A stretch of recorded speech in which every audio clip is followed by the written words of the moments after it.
Halo Sobat ASN, selamat datang di podcast Smart ASN DKI Jakarta. Pada episode kali ini, kita akan membahas salah satu inovasi pelayanan publik yang cukup menarik dan menyentuh langsung kebutuhan masyarakat, yaitu program Pasukan Putih. Pada program ini merupakan layanan kesehatan berbasis kunjungan rumah yang ditunjukkan lagi untuk lansia, penyandang disabilitas, pasien pasca stroke, dan kelompok rentan lainnya. Untuk membahas, kita sudah ditemani oleh para narasumber yang kompeten di bidangnya. Ada Mas Bahtiar selaku Kepala Puskesmas, ada Mas Cahyo sebagai analis kebijakan SDM Kesehatan, Ya, selamat pagi Mas Firman. ada Mbak Laras dari Tim Transformasi Digital Kesehatan, dan ada Bu Gema selaku Ketua Tim Pasukan Putih. Baik, Mas Bahtiar, sebelum membahas program Pasukan Putih, sebenarnya apa sih permasalahan yang melatar belakangi munculnya program ini sih, Mas? Baik, terima kasih Pak Firman. Terima kasih atas kesempatannya. Sebelumnya selamat pagi, Bapak-Bapak, Ibu-Ibu. Jadi gini, berdasarkan kondisi di lapangan, kami menemukan bahwa masih banyak masyarakat yang membutuhkan pelayanan kesehatan, tetapi mengalami kesulitan untuk datang ke fasilitas kesehatan. Misalnya, lansia yang tinggal sendiri, pasien pasca stroke, penyandang disabilitas, maupun pasien dengan penyakit kronis yang membutuhkan pemantauan secara berkala. Akibatnya, keterbatasan tersebut, beberapa pasien terlambat mendapatkan pemeriksaan kesehatan maupun tindak lanjut pengobatan. Hal ini tentu berdampak pada kualitas kesehatan masyarakat dan dapat meningkatkan resiko komplikasi penyakit. Begitu kira-kira Pak Firman. Wah, berarti masalah utamanya adalah keterbatasan pelayanan kesehatan akses bagi masyarakat rentan ya, Mas? Betul. Kalau kita analisis lebih dalam, apa saja sih, Mas, yang menjadi akar masalah persoalan tersebut? Baik Pak Firman. Jadi ada beberapa faktor ya. Yang pertama, pelayanan kesehatan selama ini masih lebih banyak berpusat di puskesmas atau rumah sakit. Yang kedua, tidak semua pasien memiliki kemampuan atau fasilitas untuk datang ke tempat pelayanan kesehatan. Lalu yang ketiga, jumlah pasien yang membutuhkan layanan cukup banyak, sementara tenaga kesehatan yang dapat melakukan kunjungan rumah masih terbatas. Selain itu, pendataan dan pemantauan pasien yang membutuhkan pelayanan khusus juga memerlukan koordinasi yang baik agar tidak ada masyarakat yang terlewat dari pelayanan. Begitu Pak Firman. Wah, menarik sekali ya, Mas. Nah, kalau kita lihat dari materi agenda kita yang sedang kita pelajari, tentu ada kaitannya dengan manajemen ASN ya. Kepada Bapak Cahyo, bagaimana pandangan Bapak dari perspektif manajemen ASN, Pak? Ya, terima kasih Mas Firman. Jika dilihat dari perspektif manajemen ASN, keberhasilan program Pasukan Putih ini sangat bergantung pada kualitas pengelolaan sumber daya manusia. Program ini membutuhkan tenaga kesehatan yang kompeten. Yang pertama kompeten. Yang kedua memiliki kemampuan komunikasi yang baik dan mampu memberikan pelayanan kesehatan langsung kepada masyarakat.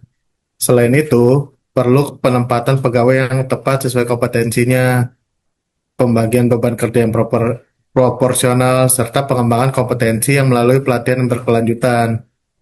Program ini juga mencerminkan penerapan sistem merit, yaitu penempatan dan penugasan ASN berdasarkan kompetensi, kualifikasi,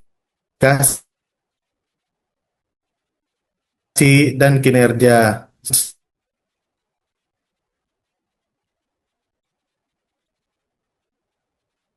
secara proporsional.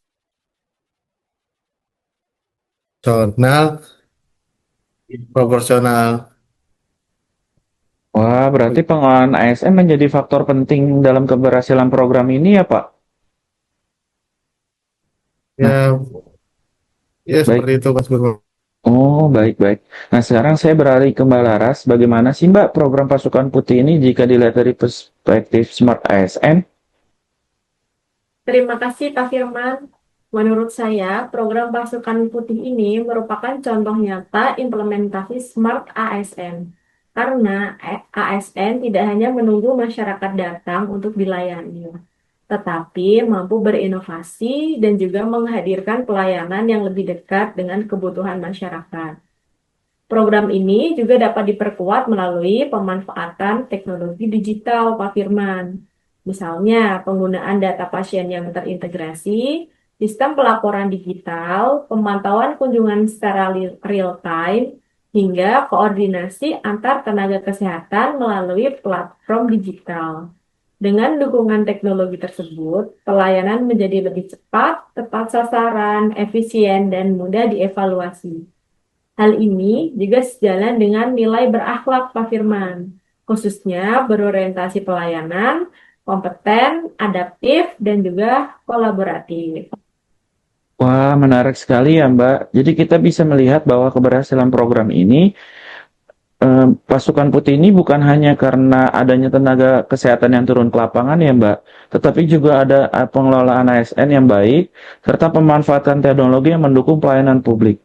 Nah, sebagai penutup, saya ingin meminta Ibu Gema, selaku Ketua Tim Pasukan Putih, untuk menyampaikan kesimpulan diskusi dari kita siang hari ini.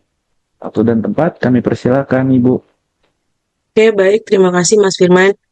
Jadi berdasarkan diskusi yang telah kita lakukan, dapat disimpulkan bahwa program Pasukan Putih hadir sebagai solusi atas permasalahan keterbatasan akses pelayanan kesehatan bagi kelompok rentan di DKI Jakarta.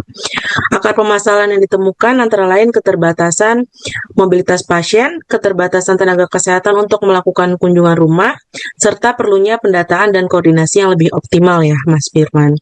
Lalu dari perspektif manajemen ASN, program ini memerlukan pengelolaan SDM yang profesional melalui peningkatan kompetensi, penempatan pegawai yang tepat, serta penerapan sistem merit. Sedangkan dari perspektif Smart ASN, program ini menunjukkan pentingnya inovasi pelayanan publik, kolaborasi, dan pemanfaatan teknologi digital untuk meningkatkan kualitas layanan kesehatan. Dengan demikian, program Pasukan Putih ini dapat menjadi contoh bagaimana ASN mampu memberikan pelayanan yang responsif, profesional, dan berorientasi pada kebutuhan masyarakat. Demikian, Mas Firman. Wah, terima kasih banyak Bu Gema atas informasinya. Mantap ini informasinya dari podcast kita pagi ini.